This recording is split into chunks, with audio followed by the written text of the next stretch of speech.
Hello, everybody, and welcome. I am Bricker Boom, and we are back with another Tier List Tuesday. Now, this time, we've done Walking Dead characters, we've done video game characters, things like that. This time, we're going to be moving into an anime that is very near and dear to my heart, that I was watching a lot while growing up, which is Yu Hakusho.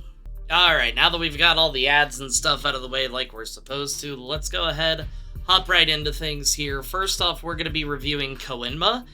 Koenma's a pretty solid character. Now, I will say that I very much prefer him in his adult to teenage form that he sometimes takes on, mostly during the Dark Tournament. I thought that he did quite a bit of maturing during that time, especially when Genkai passed away, the final round, everything else, putting his life on the line. I thought that they did a really good job at writing his character. So because of that, I'm actually going to go ahead and give him an A tier. At the end of the day, he's still not as iconic as somebody like Yusuke. However, he is a very fun character to have around.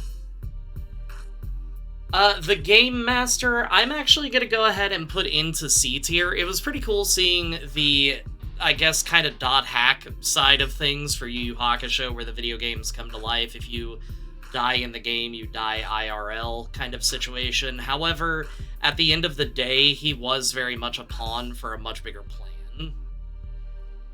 Genkai, young or old, does not matter, is going to be an immediate S tier.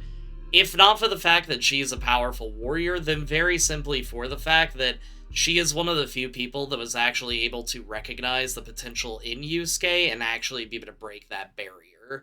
She's a very, very good character, a lot of fun. I have nothing but respect for this woman. And the original VA was also the original Frieza VA, so that's a lot of fun too. I can't remember his name. I want to say Sensui is how you pronounce his name. I'm not 100% sure, so I do apologize, but I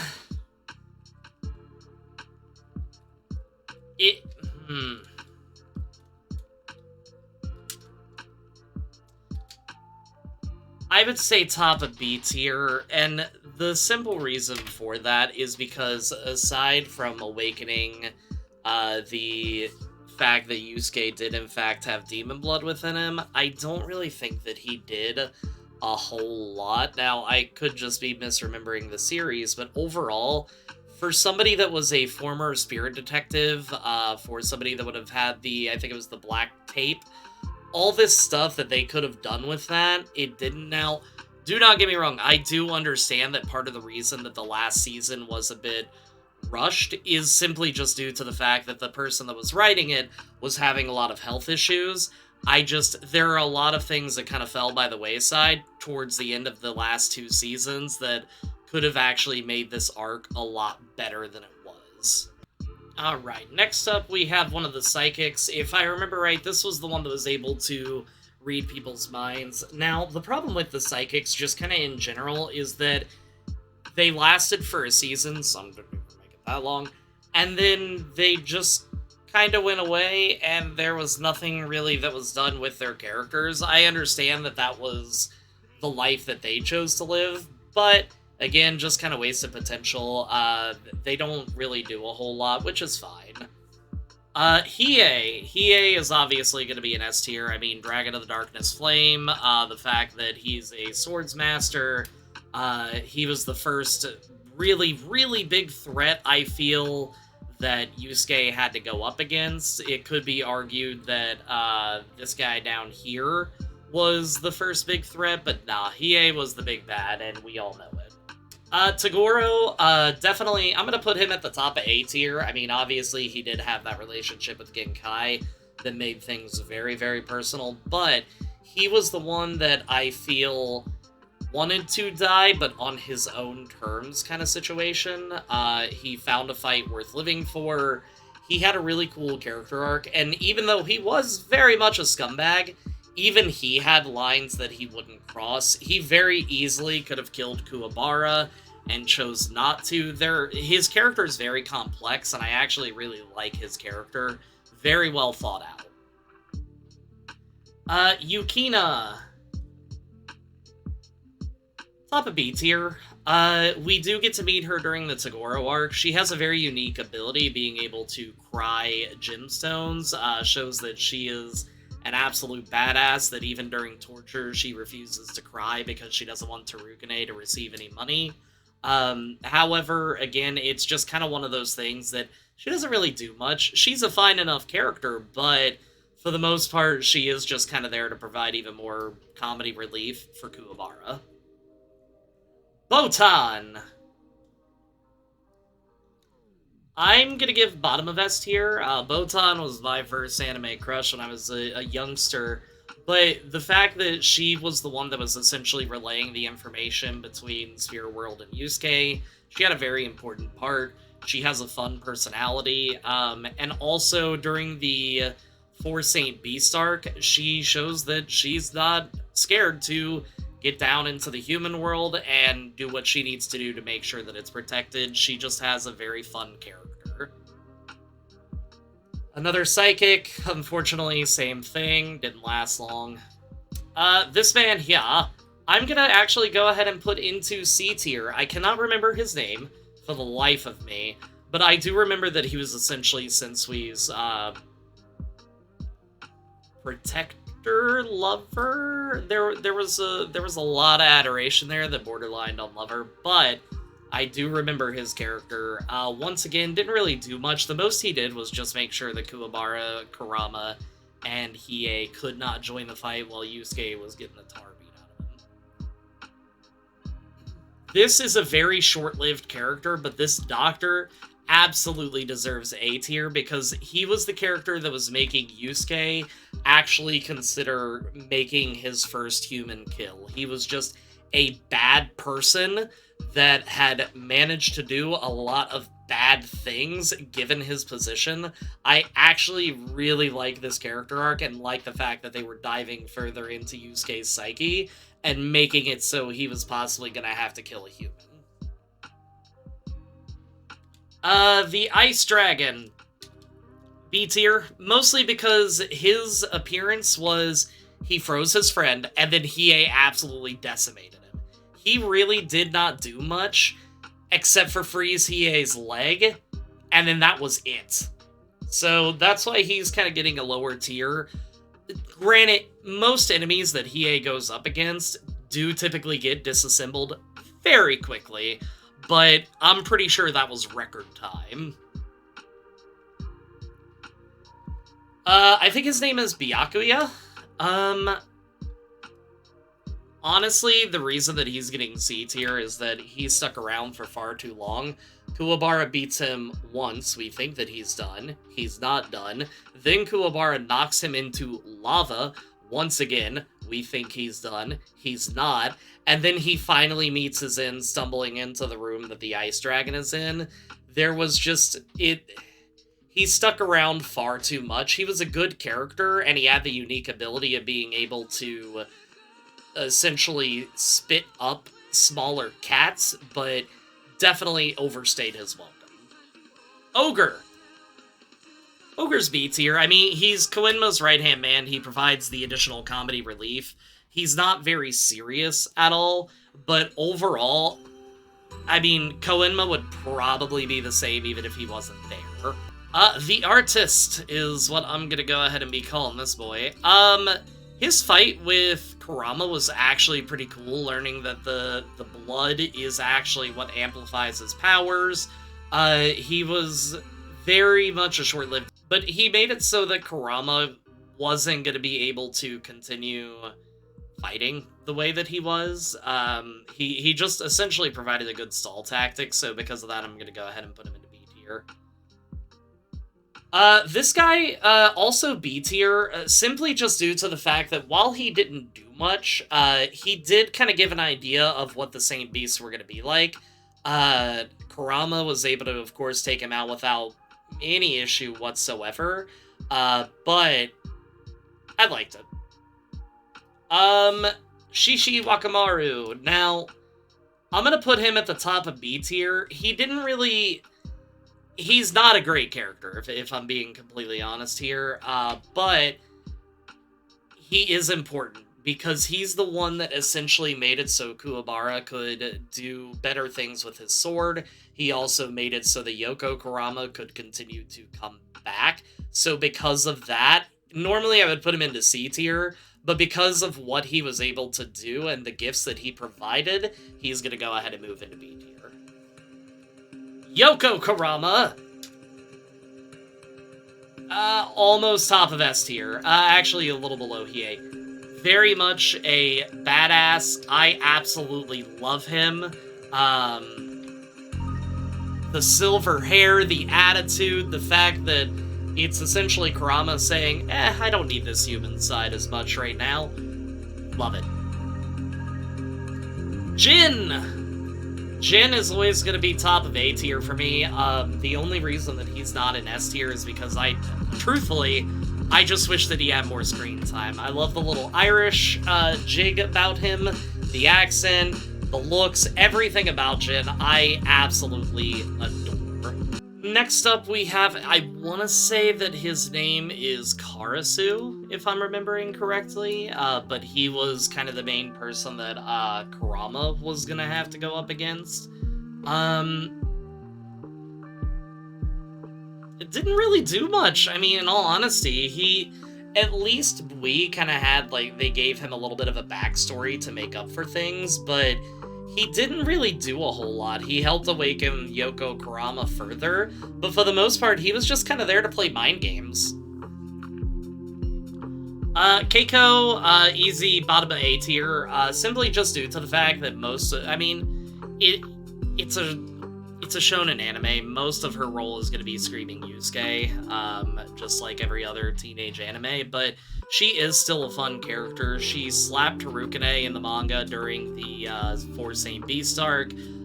She is basically the main one to kind of go ahead and keep Yusuke in line. Eventually, her and Yusuke do get their happy ending and everything else, so I do like her character. It's just that she doesn't do much. I cannot remember her name for the life of me, but she is the cat announcer. I like her character. I'm gonna top of B tier. Kodo, I think is her name. Mostly because of the fact that she was one of the few demons that actually remained impartial.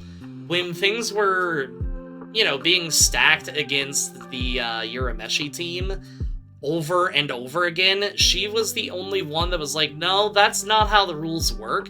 She got benched for it, but I actually like her character, and she made a comeback in the Demon Tournament arc. Regular Kurama, not as cool as Yoko Kurama, but still definitely deserving of the S tier. He's very much an analytical mind. While his Rose Whip attack does sound kind of lame overall, he's still a pretty cool character. I do like the fact that he studies opponents and just doesn't go rushing in like a certain spirit detective. This guy, cannot remember his name. His abilities were pretty cool, though. Just seeing the fact that every time you hit him, he would crush one of those pellets and actually become stronger from it because he memorized the pain. I actually really enjoyed that. It was a very unique ability, and it forced Hiei to not get a victory just right off the bat. It forced Hiei to actually think through. I thought it was really cool. This guy, cannot remember his name for the life of me, but top of C tier. It was kind of cool because he started out a bad guy and was turned towards the good guy team once he realized that Kuwabara was not going to be like every other human and abandon people and only fight for himself. I thought that it was just a pretty neat character arc, and he was the one that essentially made it so Kuwabara could awaken the Rift Sword again. So, a lot of cool things about him. Bui. Bui is gonna go right beside Karasu. Again, he doesn't really do much, but he's kind of cool. Like, he's big, he's bad, and it was a fun fight seeing him and Hiei unleash just monstrous auras against each other. It was basically a kaiju battle, and I cannot complain about that. Elder Toguro, I hate him, but definitely bottom of A tier. I mean, he's always gonna be with his little brother, because he's the elder somehow. But his ability is also very unique, being able to shift his organs around, being able to basically transform himself into whatever he wants. It's a very unique ability. Yusuke, bottom of D tier. I mean, I'm sorry, it's just... No, I'm kidding. Definitely top of S tier. He is a very well-written character. You see a lot of growth in his character just between the first few episodes at the end of Season 1. There are very few characters, in my opinion, that are written quite as well as he is. Okay, this is where I might get a little bit of hate here, but again, the last arc, they didn't really do a whole lot. Like, it was very centralized in one place, but the problem is that the characters, because of the man's health issues, again, I get it, but because of his health issues, they didn't really get to flesh these characters out. They didn't do much. I'm gonna go ahead and put them into at the bottom of C tier. All three of them, actually. Hiei's previous master and Yusuke's dad. Yusuke's dad was dying. I'm pretty sure he dies in the tournament or something. I can't remember 100%. And then this person, I barely even remember. I think it was the one that Hiei sided with, because they all chose different masters, essentially. But yeah, just, they didn't really do a whole lot. Yusuke's dad was there and then died. The middle dude was there and then, I think, died. Like, it was okay. Rinku, bottom of... actually, we'll go ahead and put him a little bit higher up on the scale, mostly just due to the fact that he has a very unique ability. Seeing the fact that he's able to actually channel his aura into multiple things at once and be able to control them is actually really cool and not something that we had seen before. We'd seen a similar style with the Rose Whip, for example, but the fact that he was able to summon, or not summon, but pull out 8 to 10 different yo-yos and have them move independently was just very, very cool. Bottom of D tier. He threatened Kurama, and then Kurama just dismantled him, quite literally.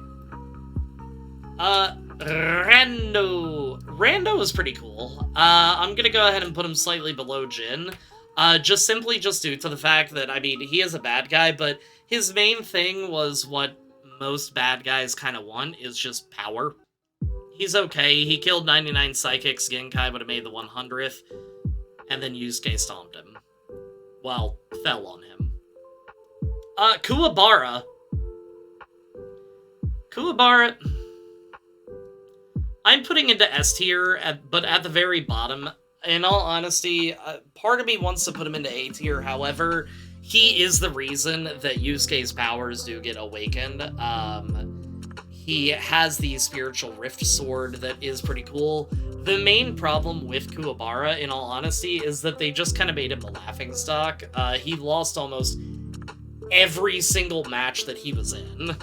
Shizune, Kuwabara's sister. Definitely towards the top of A tier. Just the fact that she shares the same spiritual awareness that Kuwabara does. She's a little bit older, kind of knows a little bit more about, I guess, life in general. I actually really like her character. I, of course, will always wish that they had done just a little bit more, but overall, I thought that she was a very well-written and very fun character. One of the Demon King's kids, D tier, I mean, he was just a whiny baby. I'm pretty sure his fight was over even before it began. I'm gonna put her at the bottom of C tier, actually, because I do not like her as much as Koto. She also seemed to be a little bit more of a kiss-up. Now, her baby form, when everybody started reverting back to children, was pretty heckin' adorable, but overall, not as big of a fan. Suzaku.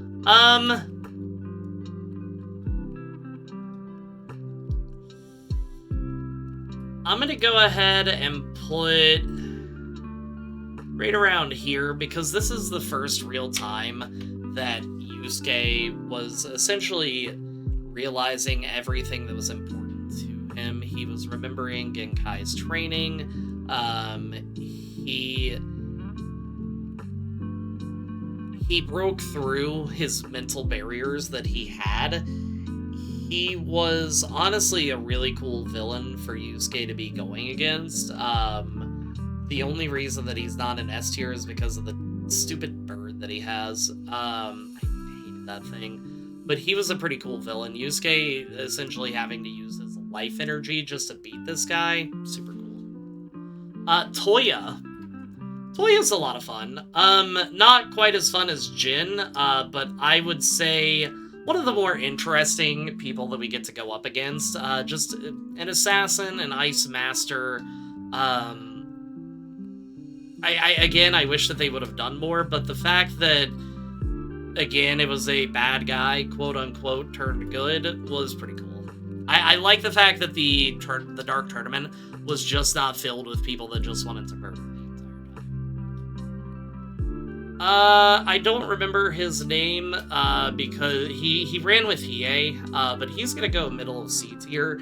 It did take Yusuke 2 times to actually be able to beat him, because Yusuke didn't understand how his spirit gun worked, but overall, kind of fun, kind of cool. Definitely disgusting with the whole eating human souls thing. Chu! Chu is actually gonna go about mid A tier, simply just due to the fact that, I mean, the drunken Aussie thing does kind of get old after a while, but overall, he is a very fun character. He was the first big fight that Yusuke had in the Dark Tournament, and just kind of seeing them duke it out at the end, while it did drag on a little bit longer than I would have liked, the fact that when he passed out and woke up, saw Yusuke defending him, like, there was just a lot of cool moments about that, and because of that, he definitely deserves the A tier. This is the biker sniper guy. Pretty unique. I kind of wish that we would have seen more of him, but yeah, just kind of seeing how Yusuke and Hiei had to kind of figure out ways to take him down, I thought was really interesting. I do wish he would have done more, but what can you do? This was the blind person. I mean, at the very least, that Kurama, at the very least, I'll give him top of D tier. Again, they just didn't do much with the 4 kings and whatnot. I guess kings and a queen, because I want to say she's a girl, I think. I can't remember. I'll give him top or bottom of C tier, just like everybody else. The fact that he had a little bit of a backstory with Kurama's kind of cool, but again, just not super great. Bottom of D tier, didn't really do much. Sakio. Now, this guy is interesting, because Sakio...